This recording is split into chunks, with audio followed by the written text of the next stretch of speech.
Oh my gosh. We are back. We are back. We are back, man. Appreciate y'all tuning in. It's your favorite dark skinned friend with a beard, Unity. Today, we are going to be doing a live reaction on the Anthony Joshua situation that has been going viral today. If you read the title, it says Anthony Joshua nearly lost his life in Africa. His two best friends are unalived. That's crazy because he just had a fight with Jake Paul. If you guys don't know who that is, that's another famous YouTuber, but he has taken his talents to the boxing world.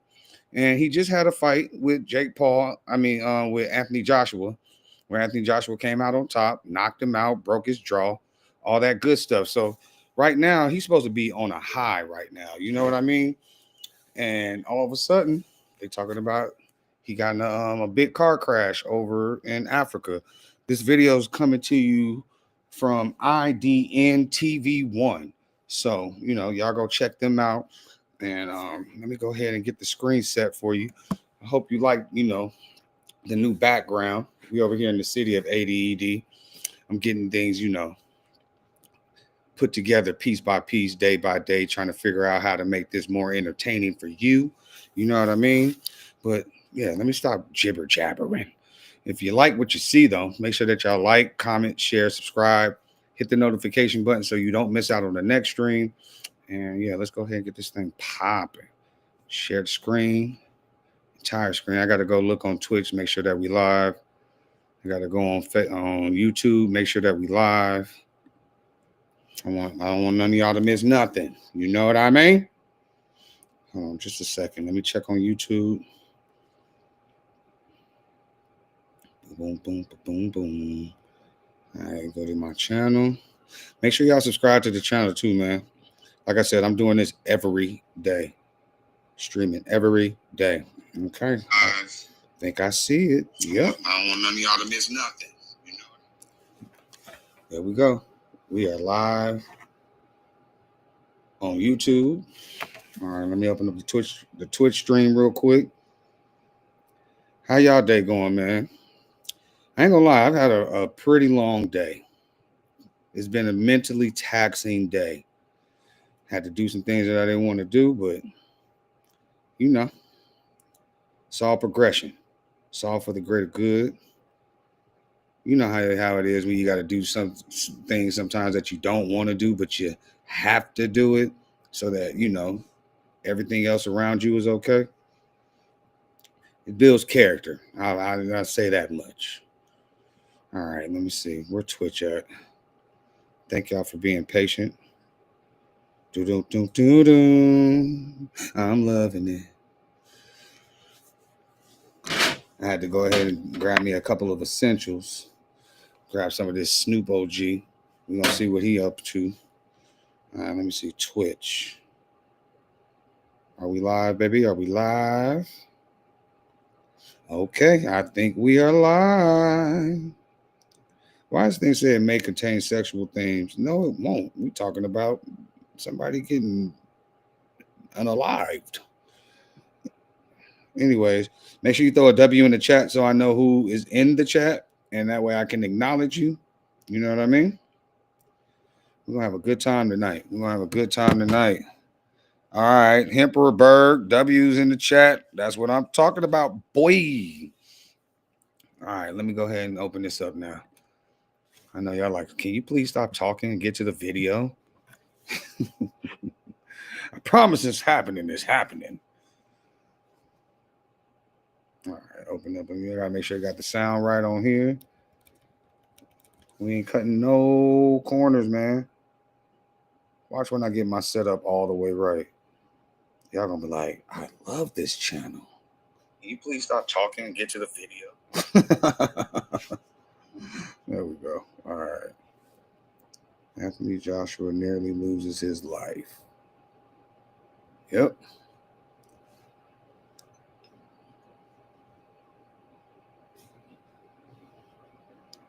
There we go. Still not hearing names. There we go. All right, y'all. Let's get it. Anthony Joshua car crash live. Official reveals suspected cause of smash. Okay, let's get it. What? Because that's exactly what people felt waking up to Anthony Joshua's name trending. Not for a fight, not for a call out, but because of a road crash in Nigeria that turned fatal. And here's the part that makes this story hit different. It didn't happen in some random moment years after his career cooled off. This is happening right after one of the biggest spotlight fights of the year, right when people were talking about his next move, his next payday, Right. his next opponent. But instead of a victory lap, the first images going around show AJ dazed, shirtless, surrounded by broken glass in a crowd that looks both shocked and confused. So what really happened on that road, who was with him, and why are the official details still not fully lining up? Because the deeper you go, the more you realize the crash isn't the only mystery here. Next, let me walk you through the timeline and the moment everything changed in seconds. Here's what multiple reports agree on. This happened on the Lagos-Ibadan Expressway in Nigeria, in the Ogun State area, around Makun, near the Sagamu side. And it was late morning, around 11 a.m. local time. Joshua was a passenger in a Lexus SUV. Some outlets call it a Lexus Jeep. And the vehicle ended up colliding with a stationary truck or lorry parked along the road. Now, the reason the internet exploded isn't just because he was in a crash. It's because footage and photos started circulating fast. AJ still inside the vehicle. AJ being helped out. AJ moving slowly like he's trying to get his balance. And then reports saying 2 other people didn't make it. Authorities said Joshua had minor injuries and was taken for medical attention. And later updates described him as... Oh, man. So why they got to sit there and have him sitting there with the Illuminati sign for the picture? Like this is like some big old conspiracy. Like he had to sacrifice his 2 friends or something. And he already won the fight. So he was already about to be ascending to bigger heights anyway. They already had big fights lined up for him. So why would he have to sit there and sacrifice his friend? You know what I'm saying? Yes, Miss Franklin, it is suspicious. Thank you for tuning in on the YouTube stream. Yes, yes. Suspicious, I say. But this picture right here just looks so bad in so many ways just because they're trying to make it seem like it was like some Illuminati crap. Whatever. Stable. But when you see those images, the question becomes, if he's minor injured, why does he look that shaken? And if 2 people lost their lives, right, who were they? And that's where the story instantly stops being a crash update and starts becoming something heavier. Because next, you have to ask, why was Anthony Joshua on that road in the first place? Right now. Joshua being in Nigeria isn't random. He's always been vocal about his Nigerian roots, and by most accounts, he spends time there, especially around the end of year period. People close to the region have said he blends in more out there, not as a global superstar, but as family. And the timing matters. He had just come off that massive Jake Paul event, the kind of fight that isn't just boxing. Didn't I just say that? Culture, business, controversy, and a giant global audience watching. So when AJ leaves that spotlight and ends up on one of the busiest highways in Nigeria during holiday traffic season, you're dealing with a whole different environment. Road conditions, driving patterns, heavy movement, convoys, security. Everything changes. And according to reports you provided, there may have been multiple vehicles traveling together from Joshua's party. Some eyewitness accounts even suggest a vehicle behind them was part of the group. That detail is important because it explains why the response at the scene looked the way it looked. People rushing in, crowds gathering, phones already recording, and security trying to control a moment that can't be controlled. That's crazy. And next, we need to talk about the scene itself, because it tells you why this story turned viral so fast. Look at how these situations unfold in real life. It's not like a clean movie scene where everyone knows what to do. It's noise, panic, traffic still moving, people trying to help, and a crowd forming in seconds. Some reports say Joshua was inside the vehicle for several minutes before fully coming around. Others mention he was trapped and then helped out. And In the footage described in the That's a big reporting, board too. you see him grimacing and moving cautiously. Then there's the other side, the truck involved. Officials released images showing damage to the truck That and the truck SUV, was towed up. and the story becomes big.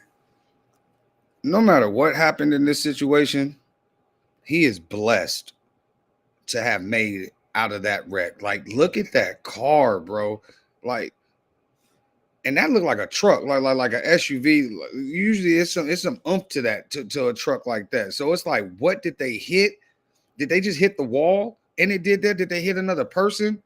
Like, I just pray that whoever else was involved in that got out of it safely. My prayers and condolences go to the people that lost their lives in the crash. Like, this is just bad altogether, bro. Bigger than AJ, because it includes 2 other lives that ended right there on that road. Yeah. This is why the comments online got intense. You had people showing sympathy, and you also had people saying, something about this feels off. Not necessarily because they had proof, but because the details were coming out in fragments. And that leads us directly to the biggest retention engine in this whole story, the calls. Because depending on which official quote you read, the crash happened for different reasons. So what happened? Here's where it gets tricky, and you can't ignore it. One official account highlights a tire burst that caused the driver to lose control. Another official statement emphasizes excess speed and wrongful overtaking, saying the Lexus was suspected of traveling beyond the legal speed limit and lost control during an overtaking maneuver before hitting a stationary truck. Now, these 2 things can both be true. A parked car, huh? A tire issue at high speed during an overtake is the perfect recipe for disaster. But when the public sees multiple explanations floating around at once, it opens a door. People start asking, which part is confirmed? Which part is preliminary? And why do some outlets Did you hear what happened, Hemperberg? And then the question. They ran into a parked truck, it's saying. Because it's not just what caused it. It's need full dentures but can't deal with we got a little quick break. My bad. That's see this thing getting deep already, man. Every time I laughed, I'd avoid eating out because I was terrified. Not just what caused it. Oh crap! Hold on.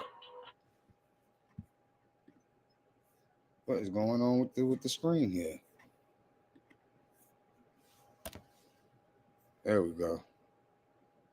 All right, we back. Who was in the car with him? And why are we still not hearing names? Because next, that missing detail becomes the thing everyone keeps circling back to. Authorities confirmed 2 people lost their lives in the crash, but identities weren't immediately made public in the reporting you pasted. Then you have another layer. Some officials describe them as foreign nationals.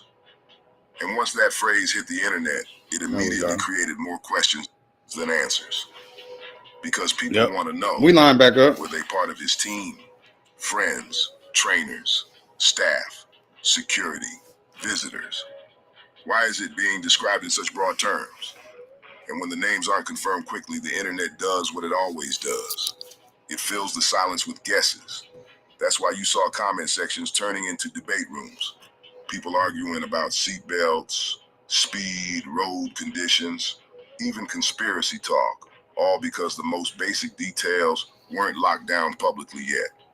And to be clear, not having names publicly confirmed right away doesn't automatically mean something shady happened. Sometimes it's simply family notification, paperwork, and official process. But in a viral story, delay equals speculation. And next, you're going to see how even AJ's own promoter reacted, because what he said was careful, and what he didn't say mattered just as much. Like, it's crazy, like, how things can't just be what they are. Why does there always have to be an underlying matter or something? Why, like, a car crash happens. You know what I'm saying? Crashes happen all the time. You know what I mean? But why does it have to be like some conspiracy theory? And then AJ's the only one that survived, but he wasn't the one driving. So why would he have any control of that? Like, I just got in a car accident a couple months ago. and what do you call it? That's one of the scariest things in the world, is to be helpless in a situation where you know that there could be possible death in the equation, and you just got to ride it out until it's over with. You know what I'm saying? Was it a conspiracy theory that we spun out on a rainy night coming home from downtown LA on my first security night? No, it had nothing to do with any of that. It just happened. It was raining. The car spun out of control. We got in a car accident. Shit happens. You know what I mean? So that's the only thing that I hate about some of these documentaries, or like these videos sometimes, because like it can't just be what it is, but it wouldn't be entertaining if they didn't do it, you know? That's why we watching it. Eddie Hearn's reaction is a perfect example of how fast a story can move before the inner circle even catches up. He basically said he woke up to the news, they were trying to contact Anthony, and he didn't want to speculate. But from the images he'd seen, AJ appeared okay. That's a cautious statement. It's not dramatic. It's not giving you exclusive details. You just said he It's okay. the kind of response you give when you're still waiting for a direct call or verified update. Right. But online, people don't sit in cautious. They sit in emotion. So as soon as Hearn confirms he doesn't have the full picture yet, the audience feels the vacuum. If the promoter doesn't know everything yet, what else is still unknown? And in a story where 2 lives were lost, unknown isn't just curiosity, it's pressure. Next, the person who surprisingly shifted the tone was the last guy AJ fought, Jake Paul. Jake Paul didn't have to say anything, but he did. And what he posted wasn't about boxing hype or rivalry. It was basically, life matters more than boxing, and he's praying for the people affected, including the lives lost. That changes the energy of the story, because suddenly it isn't just AJ news. It becomes a human moment where even the opponent is stepping out of character. And it also reminds people how close the timing is. 1 week, you're watching them share a ring with millions watching. Next week, you're reading that AJ survived a crash that turned fatal. That emotional whiplash is why people stay glued to updates all day. But it also raised a bigger point that a lot of outsiders don't think about. Travel after major events. The fatigue, the schedule changes, the pressure, the move fast lifestyle. And when you combine that with one of the busiest highways during a holiday season, you start realizing the road itself is part of the story. Next, let's talk about why the Lagos-Ibadan Expressway keeps coming up and why locals call it dangerous. All right, we got a little break here. Hold on.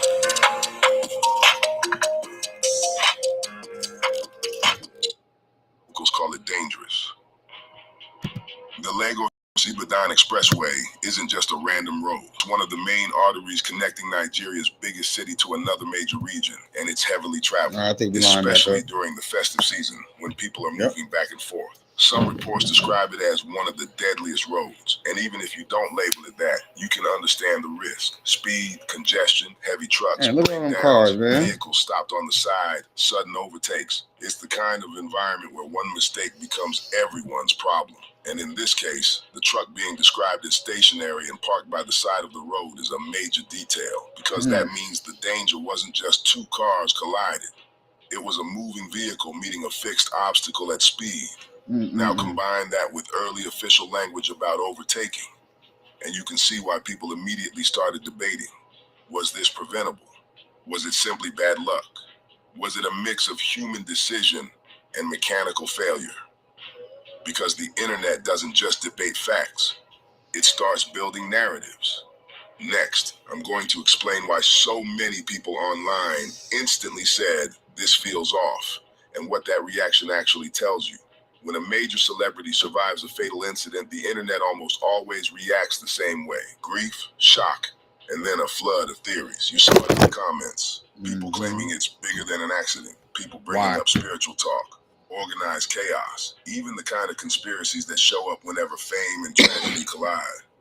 But here's the important part. None of that is proof.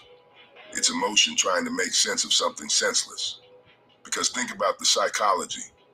2 people don't make it. but the most famous person does. The human brain looks for a pattern. People start asking, why them and not him? Even though survival can come down to seat position, seatbelt use, angle of impact, seconds, inches. So instead of amplifying unverified claims like they're facts, Right. the real story is actually simpler and sometimes more haunting. A few seconds on a busy highway. Man, every time they show this car, I'm just like, how did he get out of this? God. That's it. That is it. God and only God will get you out of these situations. And like I said, my condolences to the families of those other two brothers that lost their life. The dude that was driving, like he said, he was probably trying to overtake something and thought that the other car was going to move, and it wasn't moving because it was a parked vehicle. Tow that car up. Damn, man. Can change multiple families forever. And here's the twist. The speculation wave itself becomes part of the news cycle because it pressures officials to clarify details faster. So next, let's go back to what's been reported about who was traveling with Joshua and what eyewitnesses claimed about a convoy. One eyewitness report mentioned that there were two vehicles traveling together from Joshua's party. Another claim suggested a security team was in a vehicle behind them. Again, key phrase, reported. Not every witness account is perfect and people can mix up details in the moment. But the convoy idea matters for two reasons. It explains why help arrived fast, not just random passersby, but people attached to his movement. It adds urgency to the questions about the passengers. Because if this was a normal, private trip, that's one thing. If this was a coordinated movement with multiple vehicles, that's a different level of planning, which brings up questions about speed, spacing, overtaking behavior, and how quickly a situation can go wrong when the pace is aggressive. And then you have the official line. Rescue happened, Joshua was transported for care, and he later was described as stable and conscious. But still, we're left with gaps. And when gaps exist, the next chapter becomes, what are the authorities saying now? And what are they still not saying? Officials involved include local police in Ogun State and the Federal Road Safety Corps. Police statements emphasize Joshua being in the rear seat, sustaining minor injuries and receiving medical attention, while two other passengers lost their lives. That car was towed FRSC up. statements leaned hard into traffic violations, suspected speeding, wrongful overtaking. Hemperboard. And then Did you loss of see control how before striking a that door stationary was truck. ripped off of And that then thing?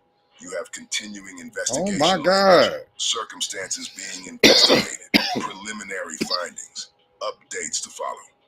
That phrase, preliminary, is important. It's a reminder that early narratives can shift, and that's why different headlines might sound like they're telling different stories. Now here's what people miss.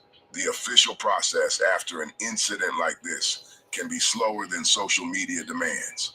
Reports must be written, identities confirmed, families notified, statements coordinated. But the internet doesn't wait for that. The internet decides the story in real time. And next, we have to talk about the pressure layer that nobody wants to mention out loud. The business of boxing and how fast AJ's life was moving right before this crash. Anthony Joshua isn't just an athlete. He's a global brand with schedules that are planned like major events. Right before this crash, the talk was already swirling about what comes next. Possible Tyson big Fury. fights, major promotions, and huge money on the table. That's not gossip. That's how top That's level a hard boxing sweater. works. One win puts you back in position. One moment can rebuild your storyline, and suddenly the next year is being mapped out by promoters, partners, and power players. And that's what makes this crash feel like it happened at the worst possible time.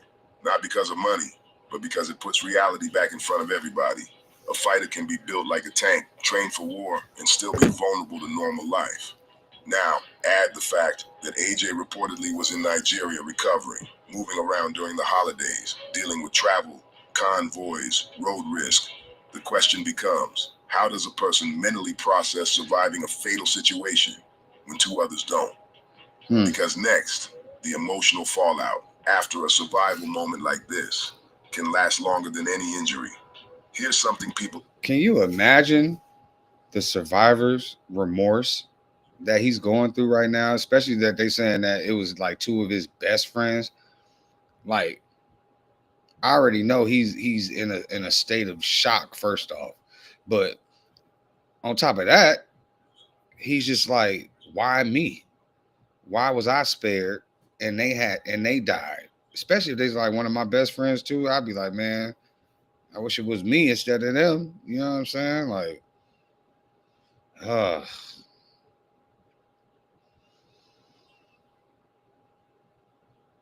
was a moment of silence for AJ and them, man. Don't talk about enough.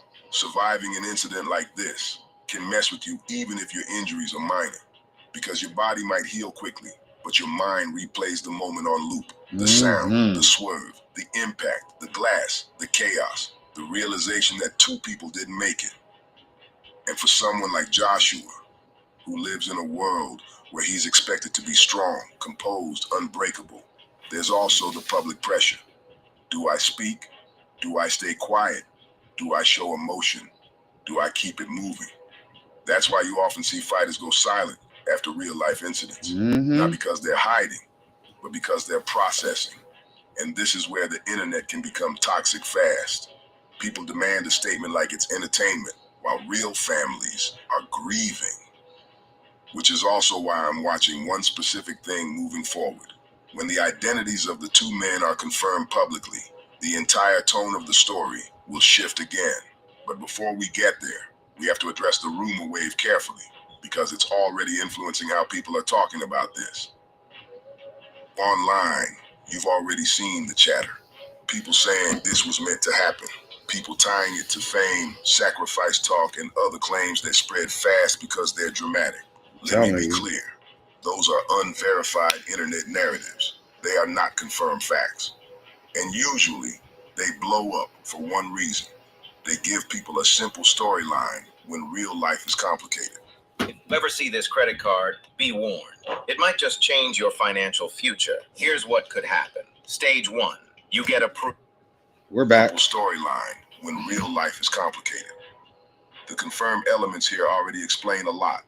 A busy expressway, a stationary truck, suspected speed and overtaking, and even a reported tire issue.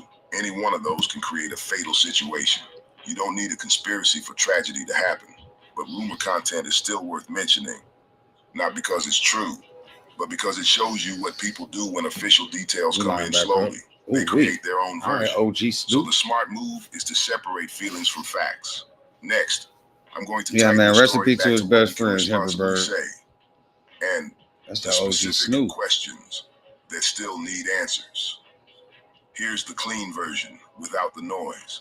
Joshua was in the backseat of a Lexus on the Lagos-Ibadan Expressway.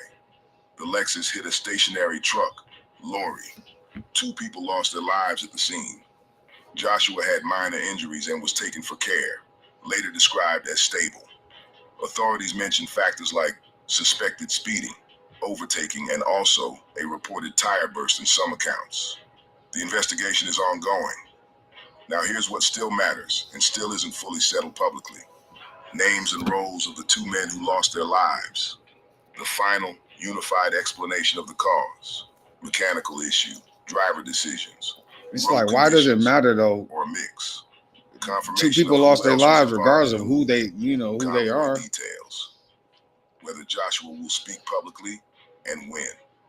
Because the next update that drops, even one small confirmed detail, is going to reshape the entire conversation again. Next, before we close, there's one angle that keeps coming up in the comments, and it's actually the most real part of this story. Preventability. Whenever a crash goes fatal, people immediately debate, could this have been avoided? And with what's been reported, stationary truck, suspected speed, overtaking, it's natural that people bring up basics like seat belts, safe following distance, and not forcing a pass. Not to preach, but to be honest, holiday traffic is where small mistakes turn deadly. More cars, more pressure, more impatience, more fatigue. And it's also where a breakdown on the side of the road becomes a trap.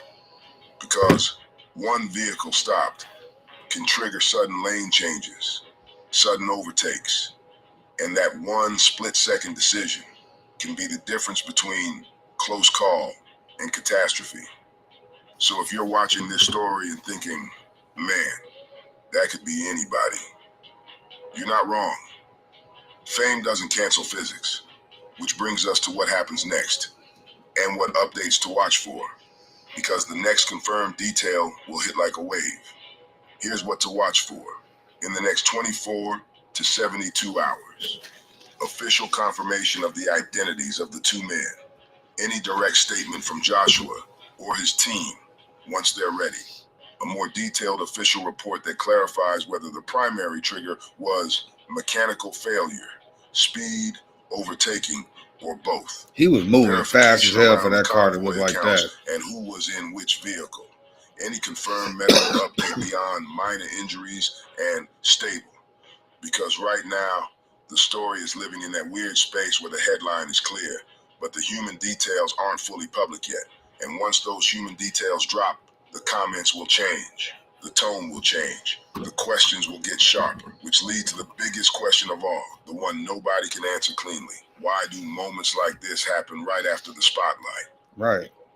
The timing is the part crazy. That gets in your head. You can train for years, win titles, beat a viral opponent on a global stream, and still be one normal day away from something you can't control. That's why people react so emotionally to this story. It's not just about Anthony Joshua. It's about the idea that life can flip on you instantly. And sometimes it spares the person you expect it to take and takes the people you never even got to learn about.